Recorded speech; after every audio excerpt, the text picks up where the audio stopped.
Wow. I don't even know where to start there. Yes, Dallas is hot.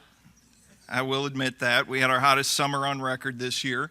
But as I was leaving, getting in the car tonight, it started snowing. And my flight's at 1:25 tomorrow, and I'm checking on earlier flights to get back to 80 degrees. I've been asked to fill in for Rick, Rick's spot tonight. I could never fill in for Rick.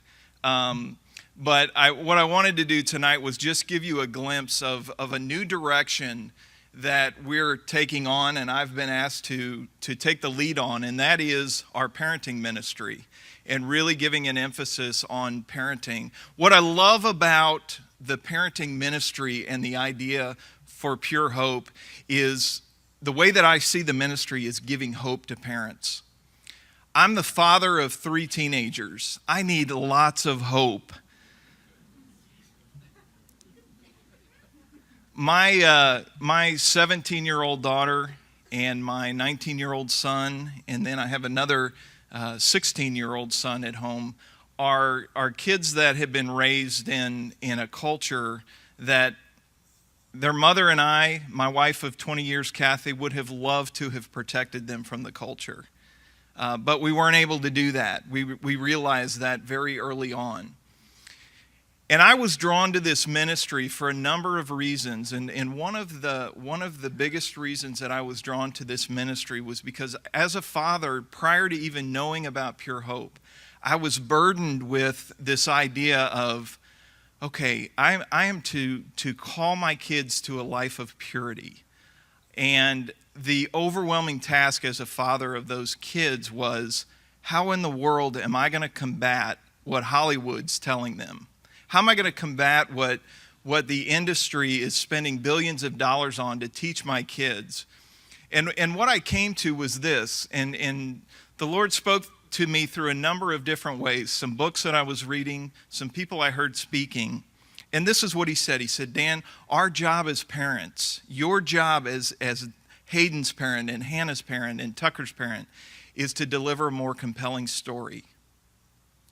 And folks, I'm here to tell you our hope is we have a more compelling story than what the culture's teaching our kids. We have an opportunity to introduce our kids to the author and the creator of sexuality. And it is time that we as parents stood up and became louder than the culture is to our kids. Now, what we are about at Pure Hope and what I have been doing, along with the staff and everyone involved over the last few years, is we are developing tools and we're developing resources, because what parents want is they want to be equipped. They want to raise their kids to pursue purity, but they don't know how. And so what we're doing is we're coming alongside parents and we're partnering with them. We're doing this in a number of different ways. Workshops, seminars, conferences, and as Noel mentioned, one of the most important things I think that we can do is partnerships. We are partnering with churches, we're partnering with Christian schools, we're partnering with other ministries who are focused on this same thing that we are. We have done a number of conferences and workshops this year. Noel, I was tallying up the numbers and just looking at the number of events, parenting events that we've done this year. Between Rick and Noel and myself and Joanne, we have touched the lives of thousands of parents. I'm the father of 3, and I know many parents have multiple kids. That is tens of thousands of kids' lives that we have had an opportunity this year to make a difference in their lives, to give their parents tools and opportunities to equip their kids. And that's a word I want you to hear about Pure Hope. We are about equipping kids for a lifestyle of purity. So many of us as Christian parents get focused on protecting our children, and what we fail to do is we fail to equip them.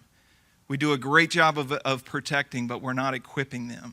And our task at Pure Hope, and my task as I see it as Director of Parenting Ministries, is to provide tools for parents to equip them, to equip their kids for a lifestyle of purity. Noel mentioned this before, and what is central to our message is the only way that we can do that is by modeling purity for our kids in our own lives. That's where it starts. My decision as a father to pursue purity is what will be successful in my kids' lives and have the best chance of success is when they see me pursue purity. Not when I tell them to abstain from anything, but when I tell them to pursue, to join me on this pursuit of purity. And so I'm just thrilled about some of the things that we have going on. We have Noel and I have been working on a really innovative resource, and it's a parenting curriculum that we are developing currently with a renowned Christian publisher.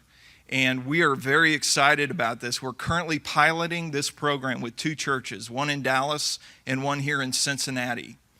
And I want to tell you one thing that one of the pastors from the church in Dallas told me when we finished the second event that we had done in a 6-part series that we were doing for their parents. He said to me, "Dan, I am so thankful. We are so fortunate as a church to have someone like pureHOPE to partner with." And he said, my heart goes out and I feel sorry for the churches who don't have that partnership. That man has been my best advocate. He's a pastor of a church. He has been my best advocate around the country in introducing us to other churches and opportunities.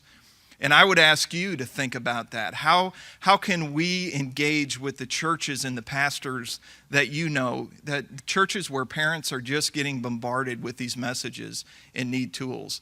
As we go forward in 2012, you're going to see more and more in the way of resources and tools.